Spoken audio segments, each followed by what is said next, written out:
Hi everyone. आज हम करने जा रहे हैं हमारा यूनिट थर्ड, जो कि ब्लॉक 2 हम कर रहे थे BEGLA 135 का, उसका यूनिट थर्ड कर रहे हैं हम।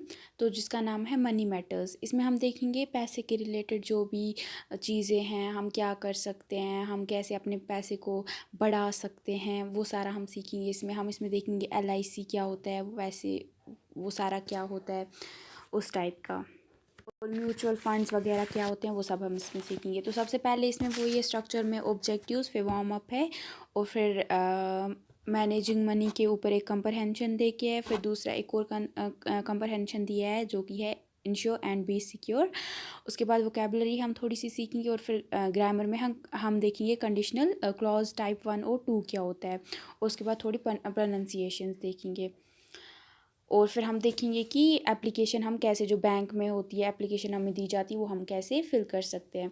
तो सबसे पहले ऑब्जेक्टिव्स में है कि in this unit we will acquaint you with vocabulary pertaining to financial matters, specially investments and taxes. तो इसमें इसका मेन एम यही है इस यूनिट का कि हमें वोकेबलरी मिले, यानी नए वर्ड्स मिले जो कि पैसे के रिलेटेड हैं, और इन्वेस्टमेंट्स जो भी हम कर सकते हैं, और टैक्सेस जो हमसे गवर्नमेंट वगैरह लेती है उसके रिलेटेड जो भी नए वर्ड्स हैं वो हम सीखेंगे। Help you understand and discuss issues relating to finance, यानी इसमें हमें इसलिए यूनिट रखा गया है हमारे सिलेबस में, ताकि हमें जब भी कभी कहीं पे फाइनेंस, पैसे की यानी बात होती हो, तो हम आराम से उसमें वो डिस्कशन में हम पार्टिसिपेट कर पाएँ, ताकि हमें मतलब इतना हमें पता होगा कुछ जो बेसिक्स हैं वो क्या होते हैं पैसे के, तो हम वो उसमें पार्टिसिपेट कर सकते हैं।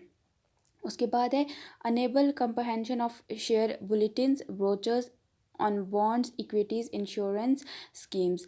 तो उसके बाद जब भी कभी टीवी में हम कोई न्यूज़ देखते हैं, कोई ब्रोचर हम देखते हैं रास्ते में पड़ा हुआ, या अ, कोई भी चीज़ हम देखते हैं उस पर पैसे के रिलेटेड लिख के होता है, तो हमें वो समझ नहीं आता है, बट अगर हम ये यूनिट पढ़ेंगे तो हमें तो थोड़ा वो समझ आने लगेगा कि ये सब क्या होता है, जैसे बॉन्ड्स क्या होते हैं, इक्विटीज़ क्या होते हैं, इंश्योरेंस स्कीम्स क्या होती हैं, वो सब। Help you fill an application form. जैसे कि आपको पता होगा कभी आप बैंक पे जाते हो, आप अपना आपको अकाउंट खोलना होता है, वहाँ पे ओपन करना होता है, तो आपको नहीं पता होता है कि जो आपकी वहाँ पे फॉर्म है, वो एप्लीकेशन फॉर्म है, वो कैसे भरनी है। तो वो भी इस पर दिखा के कि अब आप कैसे भर सकते हो। Make you aware of the conditional clause and it's usage. और उसके बाद है ग्रामर में हमें कंडीशनल क्लॉज, जो हम बहुत पहले से ही 9th क्लास से ही करते आ रहे हैं, उसी का आगे हमें बताया कि वो हम कैसे कर सकते हैं। तो वार्म अप में हमें देखिए, listen to the audio on two short conversations and decide. तो हमें एक ऑडियो दे के है साथ में, जो हमारी बुक्स है उसी में आप देख लेना, जो आपको ऑडियोज़ दिए गए होंगे वो आपको सुनना है। उसके बाद बताना है आपको, तो आपको कि हु द स्पीकर्स जो बोल रहे हैं वो कौन हैं, वो क्या करते हैं, और दे आर डिस्कसिंग, और वो किस चीज़ के बारे में बात कर रहे हैं। उसके बाद है you may listen to the audio as many times as you require. आप जितना आप सुनना चाहते हो उस ऑडियो को समझने के लिए आप सुन सकते हो। Please note the text of the audio has been provided in the answer sections. उसके बाद ये भी, आप जो ऑडियो का जो टेक्स्ट है लिखा हुआ, वो अगर आपको ऑडियो अच्छे समझ नहीं आ रहा है, तो आप जो आपका आंसर सेक्शन है वहाँ पे जा सकते हो, देख सकते हो कि वहाँ पे लिख के भी है वो। अब एक कॉलम हमें दे के है, तो आपको पहले उस ऑडियो को सुनना है, उसके बाद आपको बताना है कि क्या है ये। उसके बाद है कि जब वो आप सुन लोगे, उसके बाद ये क्वेश्चन दूसरा आप करना। उसके बाद हमें इसमें मतलब जो ये कॉलम्स दिए हैं, इसमें हमें बताना है कि अगर शेयर्स है, शेयर्स का मतलब क्या होता है, तो हमें इसको उसके साथ जोड़ना है। तो सबसे पहले है, शेयर्स क्या होते हैं। शेयर्स को आप लिखो, ownership of equal parts of a companies capital with proportionate profits. यानी शेयर्स हम वो बोल सकते हैं जब किसी कंपनी को कोई बहुत सारे लोगों से या किसी से पैसे चाहिए होते हैं, ताकि वो अपना जो उसका काम है, जो भी बिज़नेस है, वो आगे बढ़ाए। उसको अगर पैसे की ज़रूरत है उसके लिए, तो किसी दूसरे बंदे या बहुत सारे लोगों को बोलता है कि मैं अपनी कंपनी में से आधा शेयर आपको दे दूँगा, तो आप मेरे मेरे जो मेरी कंपनी है इसमें आप इतना इन्वेस्ट करो, तो आपको इतने पैसे दो, तो आगे जाके कुछ टाइम के बाद मैं आपको अपने कंपनी का आधा शेयर दे दूँगा। तो ऐसे ही होता है। तो इसका आंसर आएगा आपको लास्ट वाला जो साइड में है, कॉलम बी में लास्ट, वो आएगा इसका आंसर। उसके बाद है इन्वेस्टमेंट क्या होता है। इन्वेस्टमेंट होता है money saved for financial gain. यानी इन्वेस्टमेंट होता है जब आप कभी कोई पैसा सेव करते हो अपने फ़ायदे के लिए, पैसा, ताकि आपको जब कहीं पे आप पैसा डाल रहे हो उसका आपको वहाँ पे डबल या ट्रिपल मिले, तो उसको हम बोलते हैं इन्वेस्ट करना, किसी चीज़ में लगाना। उसके बाद है रिबेट। रिबेट होता है कंसेशन डिस्काउंट, यानी आपकी जब आपको किसी चीज़ में कम देना पड़े, या आपका कोई किसी के पास आपके पैसे हैं तो आप उसको बोलते हो कोई बात नहीं, अब मैं आपको डिस्काउंट देता हूँ, आप मुझे उसके आधे ही दे दो। तो इसका आएगा आपको कंसेशन और डिस्काउंट। उसके बाद है रिटर्न्स। रिटर्न्स का आपको आएगा आंसर प्रॉफिट्स। रिटर्न्स होता है जो आपको वापस मिलता है, यानी प्रॉफिट जो आपको मिलता है। जो आपका मतलब जो आपको कोई चीज़ में फ़ायदा हुआ हो, या नफ़ा जिसको हम बोलते हैं वो हुआ हो। उसके बाद है बॉन्ड्स। बॉन्ड्स आप बोल सकते हो, बॉन्ड्स होता है certificates issued by a company government promising a fixed rate of interest. तो ये कुछ सर्टिफिकेट्स दी जाती हैं, या ये कोई कंपनी देगी या आपको कोई गवर्नमेंट देगी, जब आप उनके साथ उनकी चीज़ में किसी गवर्नमेंट के साथ या कंपनी में आप कुछ इन्वेस्ट करते हो, तो आपको बोलते हैं कि कुछ टाइम के बाद मैं आपको इतना पैसा दूंगा, तो आपको एक वो देते हैं, मतलब सर्टिफिकेट देते हैं, तो उसको हम बोलते हैं बॉन्ड्स।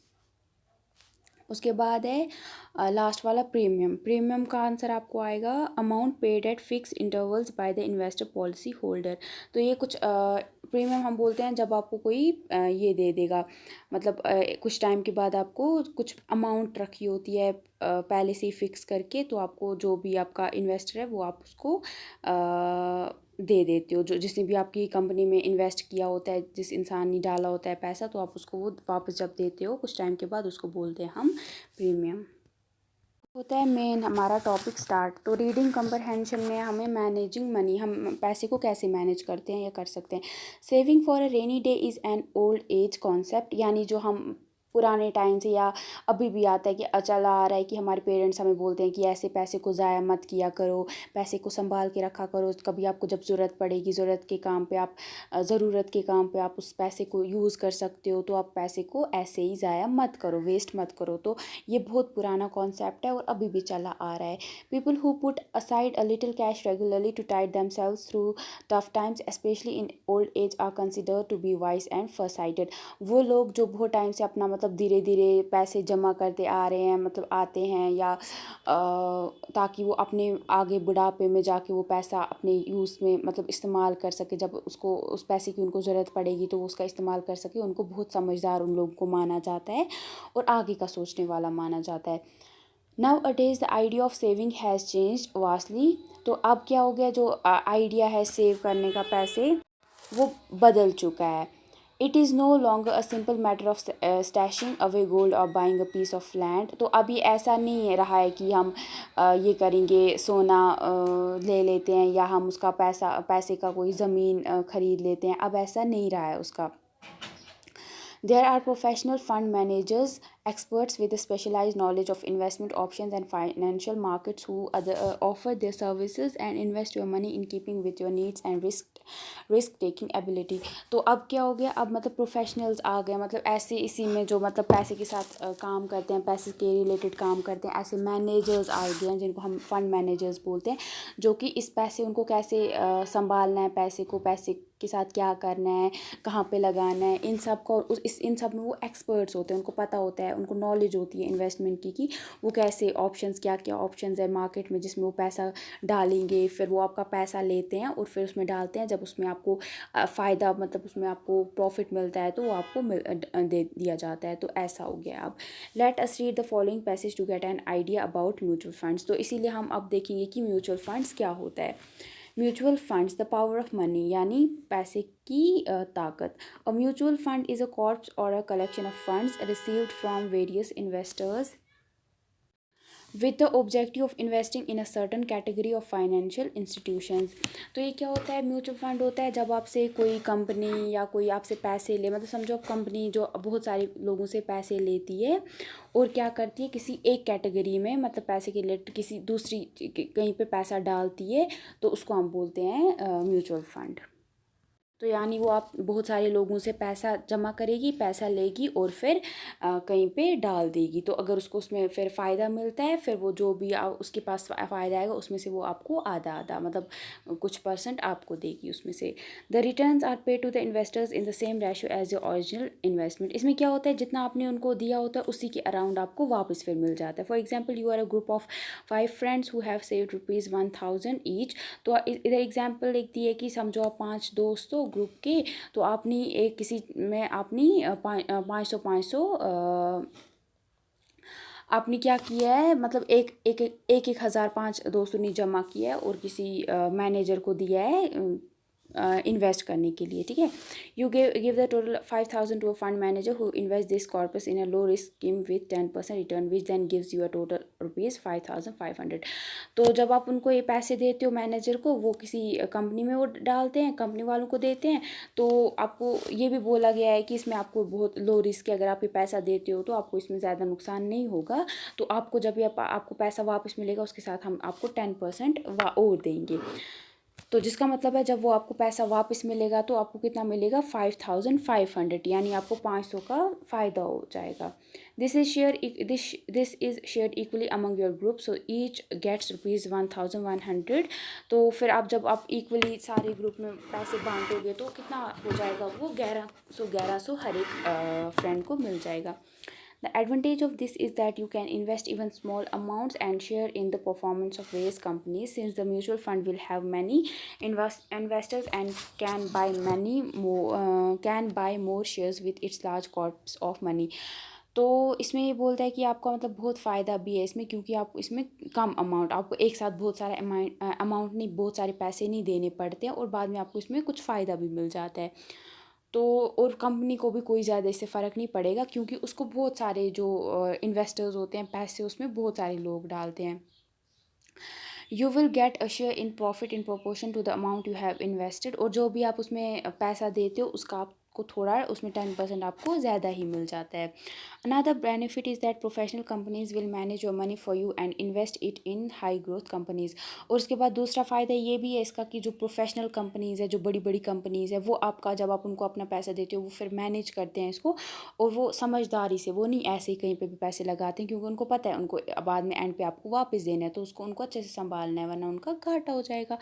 तो फिर वो बहुत अच्छे से इसको इन्वेस्ट करते हैं बड़ी बड़ी कंपनीज़ में। There are various types of mutual funds available in the market, some of them are, तो मार्केट में बहुत सारे किस्म के म्यूचुअल फंड्स हैं, तो उसमें से कुछ यहाँ पे देखें। तो सबसे पहले इक्विटी फंड्स। अब इक्विटी फंड्स क्या होता है, in this mutual fund the investors money is put into the equity market also called the share market. तो इसमें इक्विटी फंड्स में क्या होता है, यहाँ पे जो पैसे, जैसे आप पैसे दे रहे हो तो आपके पैसे, आप हो गए इन्वेस्टर, ठीक है, तो आपके पैसे आपसे कोई कंपनी लेगी और वो क्या डाल देगी, फिर शेयर मार्केट में डाल देगी, ठीक है। The fund manager uses the corpus to buy up shares from the market stock exchange. जिसको आप ये पैसे देते हो जिस मैनेजर को, वो क्या करता है, इसके बदले, इन पैसे के बदले वो शेयर्स खरीदता है अलग अलग कंपनीज़ के या किसी कंपनी के। इसमें द इन्वेस्टमेंट रजिस्टर्स लॉसेस और gains depending on the value of the shares held by the mutual fund. और फिर वो डिपेंड करता है इसी पे कि जितना मतलब आपको उसका फ़ायदा होगा या नुकसान होगा म्यूचुअल फंड का, ठीक है। तो इसमें होता है इन्वेस्टमेंट, जो भी आपने इन्वेस्टमेंट करी है वो जो आपका शेयर कितना, उस जो भी शेयर्स आपने लिया उसका वैल्यू कितना है उस पर डिपेंड करता है। If the share prices go up you make a profit. अगर जो शेयर्स के जो खरीदे हैं आपके इन्वेस्टर, मतलब जो आपका मैनेजर था उसने वो जो शेयर्स खरीदते हैं, अगर उनकी जो ऊपर उनकी प्राइस जो है वो ऊपर जाती है, ऊपर को जाती है, तो इसका मतलब है आपको प्रॉफिट होगा। अगर वो नीचे को आ जाते हैं तो इसका मतलब है आपको नुकसान हो गया। The net asset value NAV of the fund दस फ्लैक्चुएट्स विद मार्केट प्राइस मूवमेंट्स, और ये हमेशा ऊपर नीचे होता रहता है। तो ये ज़रूरी नहीं है कि हर बार आपको इसमें फ़ायदा ही होगा, कभी ना कभी नुकसान भी हो जाता है। Two common types of equity funds are diversified equity funds and sectoral equity fund. तो उसके बाद इसकी इक्विटी फंड्स की दो टाइप्स होती हैं। तो सबसे पहले है डाइवर्सिफाइड इक्विटी फंड। इसमें क्या होता है, this is a fund in which the fund manager invest in shares of companies spread over different sectors of the industry. For example, pharmaceuticals, chemicals, information technology, the finance sector, etc. तो इसमें क्या होता है, जो आपका fund manager होता है, वो जो आपने उसको पैसे दिए हैं वो अलग अलग कंपनीज़ में डालता है, ठीक है। वो जो भी उसके शेयर्स हैं वो अलग अलग कंपनीज़ के शेयर में डालता है, मतलब वो किसी एक ही कंपनी में नहीं डालता है, बल्कि वो जो आपने उसको पैसे दिए हैं वो अलग अलग, वो इंफॉर्मेशन टेक्नोलॉजी में आधा डालेगा, केमिकल्स के रिलेटेड आधा उसमें डाल देगा, किसी और इंडस्ट्री में आधा डाल देगा, मेडिसिन की कंपनी में आधा डाल देगा, ठीक है। तो अलग अलग कंपनीज़ में इधर डालता है, आपका पैसा डिस्ट्रीब्यूट करता है। The diversity of industries gives this fund it's name. तो इसी से जो ये अलग अलग कंपनीज़ में आप डाइवर्स करके डालते हो ना, मतलब अलग बहुत सारी इनमें कंपनीज़ में डालते हो, उसी से जो इसका नाम पड़ा है डाइवर्सिफाइड, ठीक है। The risk is also spread over large area. तो इसमें क्या होता है, रिस्क भी बहुत सारे, मतलब बहुत सारी जगहों, मतलब बहुत सारी इनमें एरियाज़ में आप डाल रहे हो पैसे को, तो रिस्क भी वैसे ही होता है। For example if there is a growth in the iron, तो मतलब यहाँ पे ये भी आप समझ सकते हो कि उतना क्योंकि आप इधर बहुत सारे इसमें डालते हो तो उतना रिस्क भी आपको मतलब रिस्क है भी और नहीं भी, मतलब यहाँ पे कि आपको बहुत ज़्यादा फ़ायदा भी हो सकता है, मतलब सेम सेम। फॉर एग्जांपल अगर आपको अपनी आयरन और स्टील की कंपनी में आपने पैसा डाला है, बट वहाँ पे आपको ये हो गया, फ़ायदा मिल गया, ठीक है, वहाँ पे आपको प्रॉफिट हो गया। लेकिन जो दूसरी कंपनी होगी आपकी, किसी दूसरी कंपनी में आपने डाला, जैसे टेक्नोलॉजी की इस कंपनी में सेक्टर में आपने डाला है, वहाँ पे आपको नुकसान हो गया है, तो यहाँ पे क्या हो जाएगा, आपको आपका जो पैसा है वो थोड़ा यहाँ पे बैलेंस हो जाएगा, ठीक है, क्योंकि एक में आपको नुकसान हुआ है, एक में फ़ायदा, या ऐसा नहीं कि आपका पैसा पूरा ही डूब गया है, मतलब यहाँ पे आपको उतना नुकसान नहीं होता है, तो यहाँ पे आपको कम खतरा है। दूसरा होता है sectoral equity fund. Here the fund manager invest in only one sector of the economy. यहाँ पे क्या होता है, जो फंड मैनेजर जिसके पास आपने अपने पैसे रखे हैं, वो सिर्फ किसी एक कंपनी में डालता है, वो बहुत सारी कंपनीज में नहीं डालता है, बल्कि सिर्फ एक कंपनी में आपके सारे पैसे डाल देता है। For example an FMCG fund is one which invest only in companies from the fast moving consumer goods. तो जैसे FMCG एक फंड जो है, इसमें क्या होता है, जब आप इसमें डालते हो पैसे, तो वो सिर्फ मतलब ये वाली कंपनीज है, ये सिर्फ उन चीज़ों में पैसे डालती है जो कि रोज़मर्रा की ज़िंदगी में हम यूज़ करते हैं, जो रोज़ मतलब लोग खरीदते हैं, जैसे कि हिंदुस्तान लीवर हो गया, कोलगेट हो गया, नेस्ले हो गया, जो हम चॉकलेट्स खाते हैं, वो सारी मतलब रोज़ हम यूज़ करते हैं, रोज़ लोग खरीदते हैं उन चीज़ों को, तो इनमें से किसी एक कंपनी में डालता है जब। But will not invest in company such as Infosys और Wipro which are part of the technology sector. यहाँ पे क्या होता है कि जो इन्फोसिस और वाइप्रो है, यहाँ पे पैसा नहीं डाला जाता है, क्योंकि ये टेक्नोलॉजी सेक्टर में आती है। तो उसके बाद है हमारा date funds. This investment primarily in the debt market. तो ये जो इन्वेस्ट होती है, ये मेन होती है डेट जो मार्केट होती है, उसी में होता है। The mutual fund becomes a lender and earns invest on the corpus of money that it lends to the borrowers. तो इसमें क्या होता है, जब आप किसी से जैसे लोन लेते हो ना आप गवर्नमेंट से, तो आपको उसमें पैसे देने पड़ते हैं ना उनको, उसका थोड़ा एक्स्ट्रा देना पड़ता है जब आप उनको वापस करते हो, थोड़ा उनको आपसे प्रॉफिट उसका लेते हैं, इंटरेस्ट मांगते हैं ना आपसे। तो वैसे यहाँ पे क्या होता है, जब भी आप किसी से कोई ये लेते हो, पैसे लेते हो उधार, तो आपको उसको फिर इंटरेस्ट देना पड़ता है, वैसे ये चलता है। The interest earn is then distributed among the investors of this fund. तो उसके बाद जो भी इंटरेस्ट हुआ होता है उस कंपनी को या जिसको भी, तो उसके बाद वो पैसा आपने जिनसे पहले उसने पैसा लिया है किसी चीज़ में डालने के लिए, उसमें वो बांट देता है। The risk in the bond funds is comparatively lower then in equities.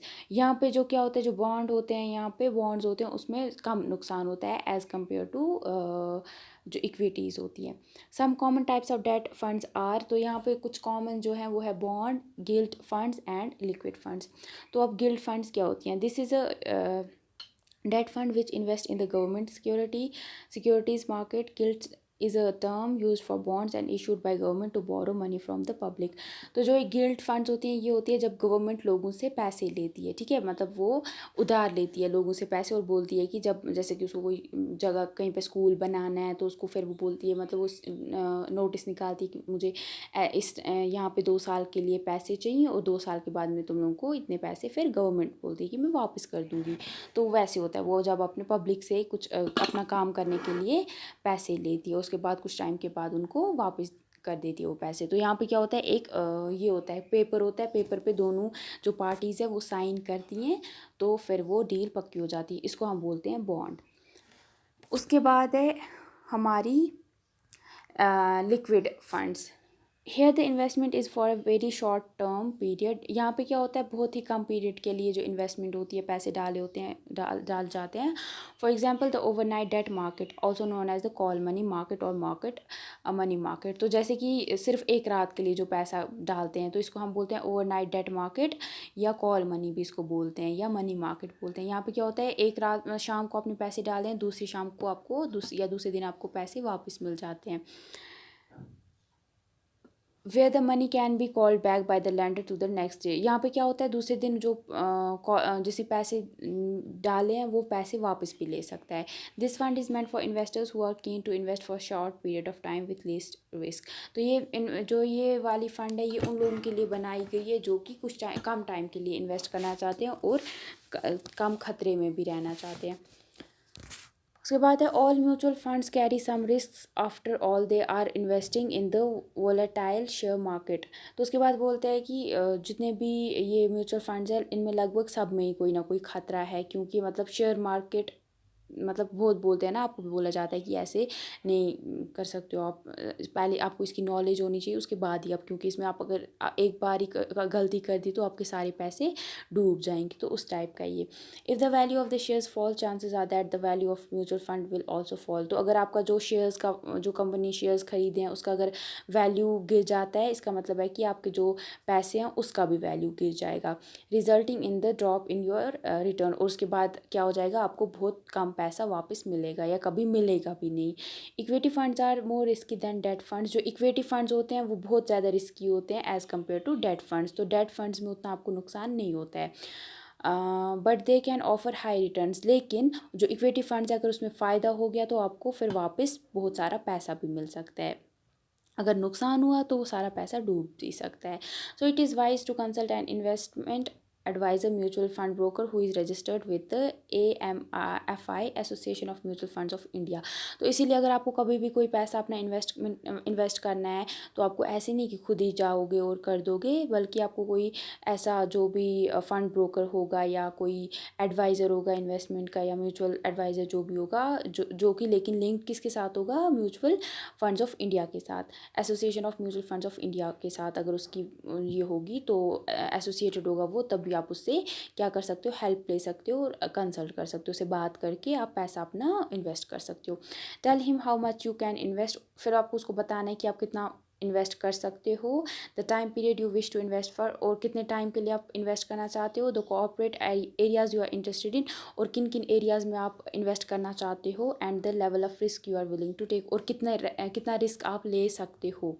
Having invested keep in touch with your advisor. और जैसे ही एक बार आपने अगर इन्वेस्ट कर दिया, पैसा डाल दिया किसी मार्केट में, तो आपको क्या करना है, कंपनी में अगर पैसा डाल दिया तो आपको जो आपका एडवाइज़र है उसके साथ टच में रहना है, and adjust your investment portfolio regularly in accordance with the market trends. और उसके बाद आपको जो आपका पोर्टफोलियो उसको ये करना है ना, एडजस्ट करते रहना है जो भी आपके मार्केट के ट्रेंड्स उस टाइम पे चल रहे होंगे उनके हिसाब से। आपका स्टार्ट हो जाता है चेक योर प्रोग्रेस 1। तो इसमें आपको बताना है सही क्या है और गलत क्या है। Mutual fund investors are like share holders in a fund. तो जो म्यूचुअल फंड इन्वेस्टर्स होते हैं, जैसे कि आप किसी इसमें मार्केट में किसी कंपनी में आप जब इन्वेस्ट करते हो तो ये बोलते हैं कि आप उसके एक टाइप के हो गए, मतलब आप उसका कंपनी का एक शेयर खरीद रहे हो, एक हिस्सा खरीद रहे हो, है ना। मतलब आपको फिर कंपनी है ना, लास्ट में फिर कुछ जितना अगर आपने इन्वेस्ट किया होता है उसका फिर अगर उनको फ़ायदा होता है तो वो उसका आपको डबल दे देते हैं, तो 10% या दे ही देते हैं। तो मतलब आपको क्या, उस कंपनी का आप शेयर खरीद रहे हो, एक हिस्सा खरीद रहे हो। तो ये बिल्कुल ट्रू है, सच है। A corpus is the total amount of money invested. तो उसके बाद जो कॉर्प्स होता है ये होता है आपने टोटल कितना पैसा इन्वेस्ट किया है, कितना कंपनी में पैसा डाला है, इन्वेस्ट होता है डालना, तो कॉर्प्स उसी को बोलते हैं। ये भी ट्रू है कि आपने टोटल अमाउंट कितना डाला है। Equity funds carry low risk. जो इक्विटी फंड्स होती हैं वो बहुत कम रिस्क लेती हैं, ये बिल्कुल गलत है। इक्विटी फंड जो होती हैं इनमें बहुत ज़्यादा रिस्क होता है, जो डेट फंड्स होती हैं उनमें कम रिस्क होता है, तो ये फॉल्स है। Debt funds are the same as bond funds. तो जो हमारी डेट फंड्स होती हैं वो बिल्कुल बॉन्ड फंड्स की तरह होती हैं। हाँ बिल्कुल, क्योंकि जो बॉन्ड फंड्स है वो तो डेट फंड्स का ही हिस्सा है ना, तो ये ट्रू है। In gilt funds the government borrows money from the investors. अब जो गिल्ड फंड्स होती हैं जो कि डेट फंड्स का हिस्सा है, इसमें क्या होती है, जो गवर्नमेंट है वो लोगों से पैसे लेती है। बिल्कुल ट्रू, बिल्कुल सच है, इसको ट्रू आप लिखोगे। Sectoral equity funds invest money in various areas of economy.